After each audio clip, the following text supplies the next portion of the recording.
আন্তর্জাতিক গণতন্ত্র দিবস উপলক্ষে ঢাকার বাইরে দেশের সব বিভাগের সমাবেশ এবং র্যালি করেছে বিএনপি। প্রতিনিধিদের পাঠানো তথ্য ও ছবিতে আরো জানাচ্ছেন হাসান জাভেদ। এনজিওর কিস্তি প্রথমবার বিকাশ পেমেন্ট করলেই 20 টাকা ইনস্ট্যান্ট ক্যাশব্যাক। দলের কেন্দ্রীয় কর্মসূচির অংশ হিসেবে চট্টগ্রাম নগরীর কাজীর দেউরি এলাকায় গণসমাবেশের আয়োজন করে বিএনপি ও সহযোগী সংগঠনগুলো। বিভিন্ন জেলা ও উপজেলা থেকে খণ্ড খণ্ড মিছিল নিয়ে নেতাকর্মীরা সমাবেশে অংশ নেন। এতে প্রধান অতিথি ছিলেন বিএনপির স্থায়ী কমিটির সদস্য সালাউদ্দিন আহমেদ। গণসমাবেশে নির্বাচনী ব্যবস্থা সংস্কার করে দ্রুত নির্বাচনের রুটম্যাপ ঘোষণার দাবি জানান তিনি।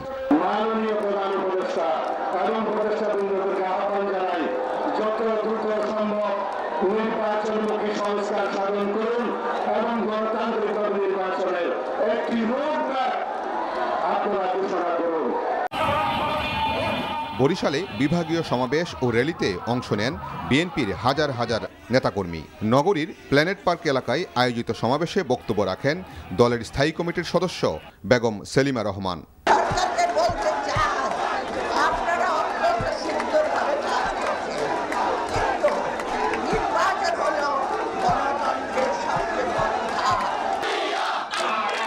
রংপুরের কালেক্টরেট ঈদগাহ মাঠেও গণসমাবেশ অনুষ্ঠিত হয়। সেখানে প্রধান অতিথি হিসেবে বক্তব্য রাখেন বিএনপির স্থায়ী কমিটির সদস্য অবসরপ্রাপ্ত মেজর হাফিজউদ্দিন আহমেদ। আমাদের যুদ্ধ এখনো শেষ হয় নাই, আমরা অর্ধেক পথ অতিক্রম করেছি।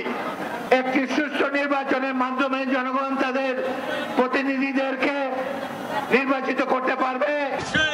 সমাবেশ শেষে বিশাল একটি র্যালি নিয়ে নগরীর বিভিন্ন সড়ক প্রদক্ষিণ করেন নেতাকর্মীরা। খুলনায়ও বিভাগীয় সমাবেশ করেছে বিএনপি।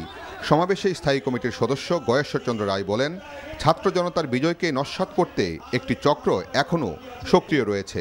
তাদের বিরুদ্ধে নেতাকর্মীদের সজাগ থাকার আহ্বান জানান তিনি। এখন অদৃশ্য ষড়যন্ত্রকারীদের চিহ্নিত করে আমরা মোকাবেলা করতে চাই এবং আমরা প্রফেসর ডক্টর ইউনূসকে বলবো, আপনি সফল হন জনগণের ভালোবাসা নিয়ে, আপনি একটা নির্বাচন করে দিয়ে যান। সিলেটে বিভাগীয় সমাবেশে বিএনপির ভাইস চেয়ারম্যান আহমেদ আজম খান বলেন, অন্তর্বর্তী সরকারকে অকুণ্ঠ সমর্থন দিয়ে যাচ্ছে বিএনপি। তবে যে লক্ষ্য নিয়ে 16 বছর ধরে আন্দোলন করে জনগণ বিজয় পেয়েছে তাকে নস্যাৎ করতে দেয়া যাবে না।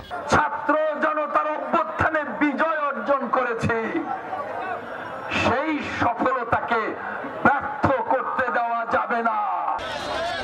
এদিকে রাজশাহীর আলুপট্টিতে গণসমাবেশ করেছে বিএনপি। ময়মনসিংহ সার্কিট হাউস মাঠে বিশ্ব গণতন্ত্র দিবসের সমাবেশে বিএনপির স্থানীয় এবং কেন্দ্রীয় নেতারা বক্তব্য রাখেন। কুমিল্লার টাউন হল মাঠ থেকে বিএনপির একটি র্যালি বের হয়। পরে একই স্থানে সমাবেশে বক্তব্য রাখেন দলের ভাইস চেয়ারম্যান মোহাম্মদ শাহজাহান। আর ফরিদপুরের বিশাল সমাবেশে বিএনপির কেন্দ্রীয় নেতা বরকতুল্লাহ বুলু বক্তব্য রাখেন। Hasan Javed, NTV news, Dhaka. এনজিওর কিস্তি প্রথমবার বিকাশ পেমেন্ট করলেই 20 টাকা ইনস্ট্যান্ট ক্যাশব্যাক।